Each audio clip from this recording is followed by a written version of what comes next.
Need a safe and reliable ride fast? Introducing Supercab, Jalingo's trusted ride-hailing service from anywhere in the city. We will pick you up right at your doorstep.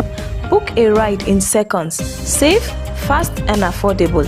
Visit www.supercab.com.ng or download the Supercab app today. Supercab, your ride, your way.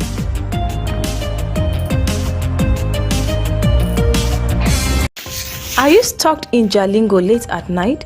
Need a safe and reliable ride fast? Introducing Supercab, Jalingo's trusted ride-hailing service from anywhere in the city. We will pick you up right at your doorstep.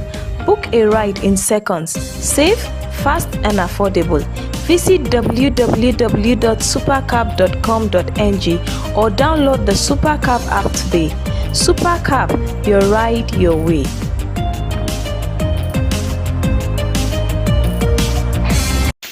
Are you stuck in Jalingo late at night?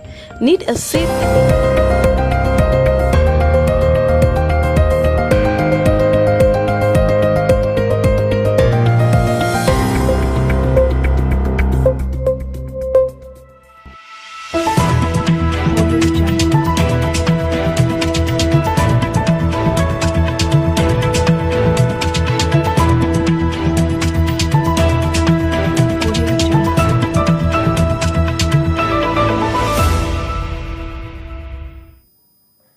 You're watching News Hour on Sun Television, the pulse of the nation, and the station where clarity lights the way and journalism makes an impact.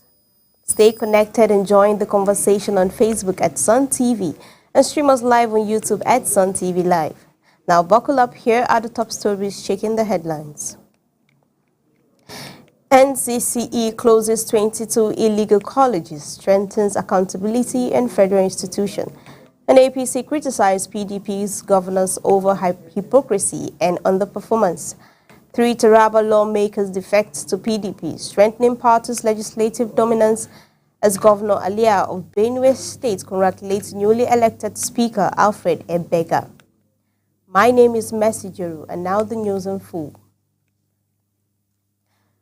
The National Commission for College of Education has closed 22 illegal colleges of education in Nigeria in a crackdown on unapproved institutions issuing fake certificates. The commission also audited staffs and finances across all 21 federal colleges to strengthen accountability.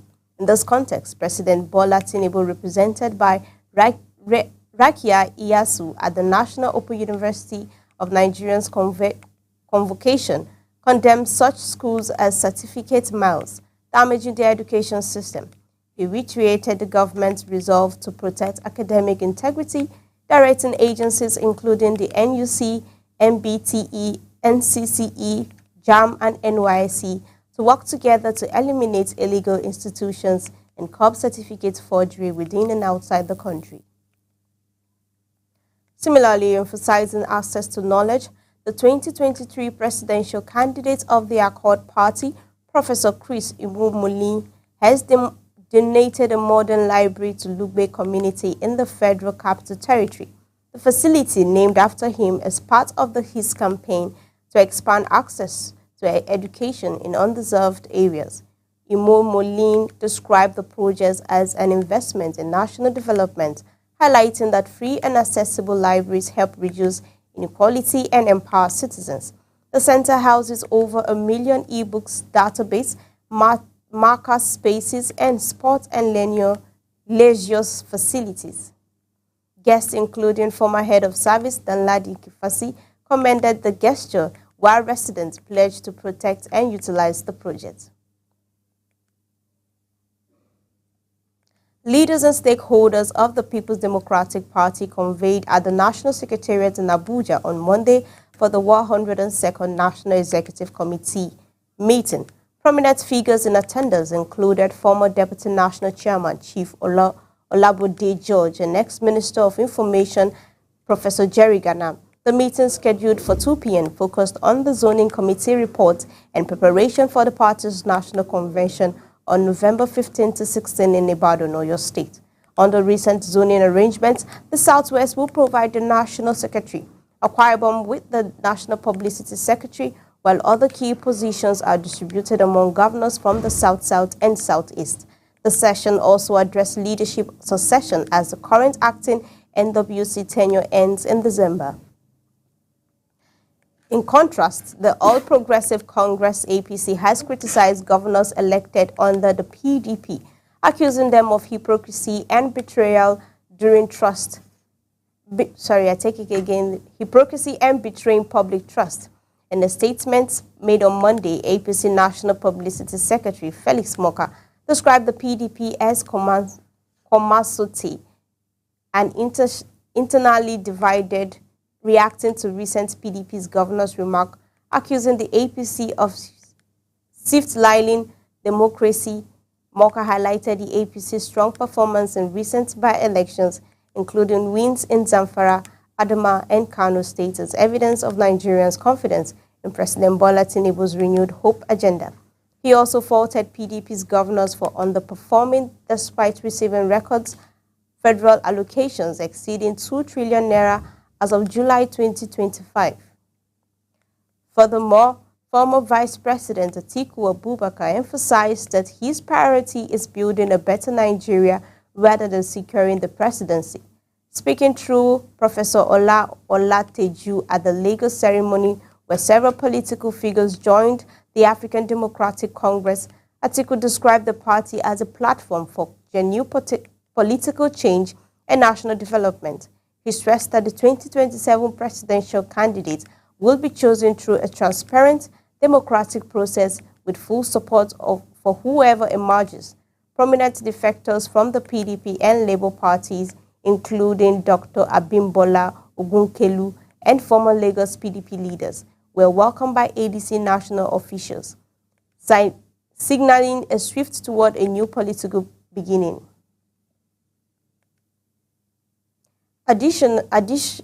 Adding to the political shift, 3 lawmakers of the Taraba State House of Assembly have defected to the PDP, marking a major shakeup in the state legislature. The defectors are Honorable Umar Adamu of the New Nigerian People's Party, representing Jalingo 1 constituency, Barrister Zakari Sanusi of the NNPP, representing Ibi constituency, and Honorable Anna Shwaibu of the All Progressive Grand Alliance, representing Karim 2 constituency. Their decision comes at a critical moment for the PDP, especially after the party lost the Karim 1 constituency to the APC in a recent by-election.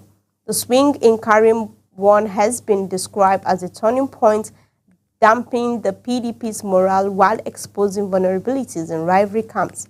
With the entry of the 3 lawmakers, PDP has further consolidated its dominance in the House, a move political analysts say could redefine the balance of power ahead of the 2027 general elections. Party leaders have welcomed the development as a return to the fold that would fortify PDP's legislative agenda. Reactions from the opposition parties, including the NNPP, APGA, and APC, are still awaited.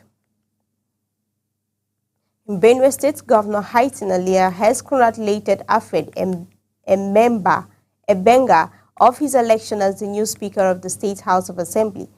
Ebenga, representing Makurdi North, was unanimously elected on Sunday following the resignation of former Speaker Adona Dajo.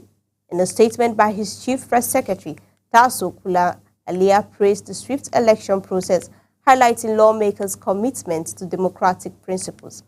He expressed confidence that Ebenga's leadership would advance legislation benefiting the states and urged collaboration between the Assembly, Executive, and Judiciary. The governor also thanked Dajo for his 2 years of service and pledged continued support for the legislature.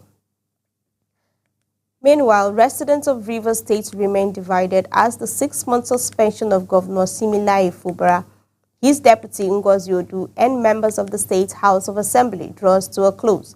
President Bola Tinubu has suspended democratic institutions in March following a rift between Fubara and Minister Nelson Wike, appointing Vice Admiral Ibok Ete Ibas as sole administrator. Many projects initiated by Fubara, including major road works and school rehabilitation, stalled during the emergency rule. While some stakeholders expect his return to revive stalled development. Others doubt his capacity, saying the political crisis has weakened his influence and slowed governance. Gunmen abducted a resident of Zagwachi quarters in Kumbotso local government area of Kano State on Saturday. The victim, identified as Aminu Abdullahi, was seized around 11:30 a.m. in a daytime attack. Police confirmed receiving the report on Sunday morning and dispatched a patrol team led by the Kumbotso Divisional Police officers to the scene. Investigators have taken a statement from Abdullahi's son, who witnessed the incident. In another security development, the National Drug Law Enforcement Agency has arrested a 55-year-old drug kingpin, Muhammad Ali Abubakar, alias Bello Karama, and 5 others linked to a syndicate at the Malam Aminu Kano International Airport, Kano State. The syndicate allegedly implicated 3 Nigerian pilgrims, Mariam Hussaini, Abdullahi, and Abdullahi Bahija, Aminu, and Abdulmahid Sadiq, who are currently detained in Saudi Arabia after illicit drug-laden bags were firstly tagged to their names. LDLA spokesman Femi Babafemi said the suspects confessed to the planting of the bags. NDLA chairman, retired Brigadier General Buba Mawa, is engaging with Saudi Arabia authorities to secure the release of the detained Nigerians, insisting they are victims of conspiracy. The Independent National Electoral Commission, INEC, has reported that 1,379,342 Nigerians completed online pre-registration during the first week of the continuous voters registration exercise held from August 18 to 24, 2025. Osun State led in the percentage of registrations at 28.51%, while Lagos had the highest numerical count with 222,205. Other top states included Ogun, the Federal Capital Territory, Kaduna, Kogi, Kwara, and Kebbi, while the Southeast recorded the lowest numbers. The physical phase of registration began Monday at 811 centers nationwide, allowing new registrations, transfer, PVC replacements, and data updates for citizens aged 18 and above.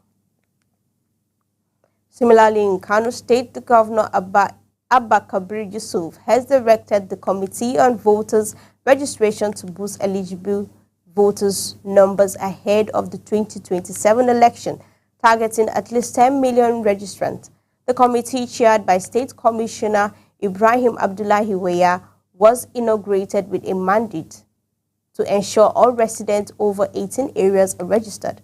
Represented by Secretary to the State Government Umar Farouk, Yusuf stressed the apolitical nature of the committee, which includes traditional, religious, and political representatives, and tasked it with reaching all areas, collaborating with INEC, and monitoring the process. Kano currently has 5 million voters, and the committee aims to double this figure. We're stepping into a brief commercial break. Stay with us. The most captivating stories are just moments away.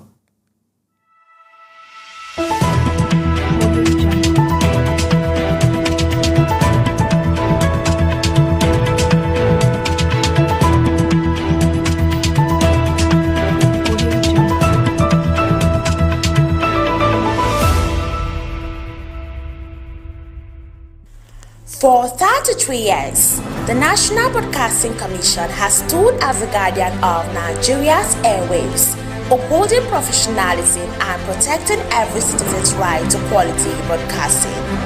Guided by its mission to set clear standards, license, monitor, and regulate our broadcasting industry that fosters quality programming and technology, and its vision of a sustainable broadcast sector that meets Nigeria's social, political, and economic needs, the NBC has remained a pillar of excellence.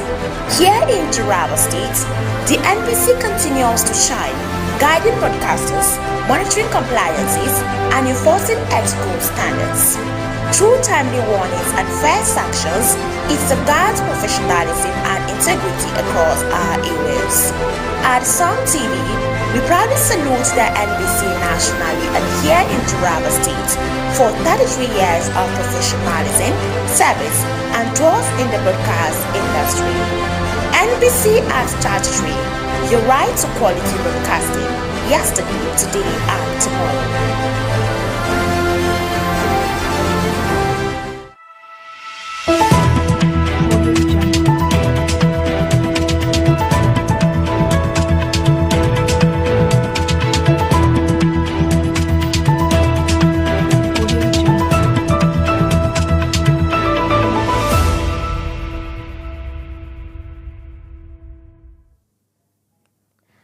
Glad to have you still with us. Moving ahead, South African opposition leader Julius Malema has denounced xenophobia, describing it as a betrayal of African unity and a product of poverty.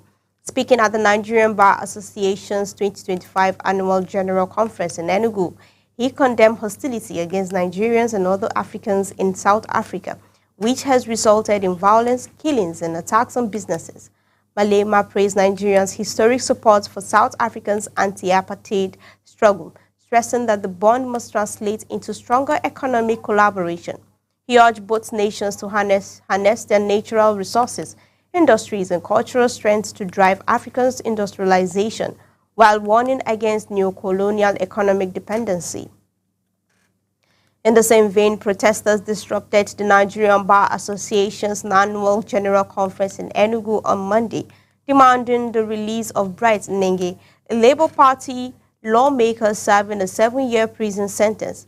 Nenge, representing Enugu South Urban Constituency, was convicted over a community dispute, though supporters allege political motivation. Demonstrators gathered outside the International Conference Center with placards urging the NBA to defend democracy.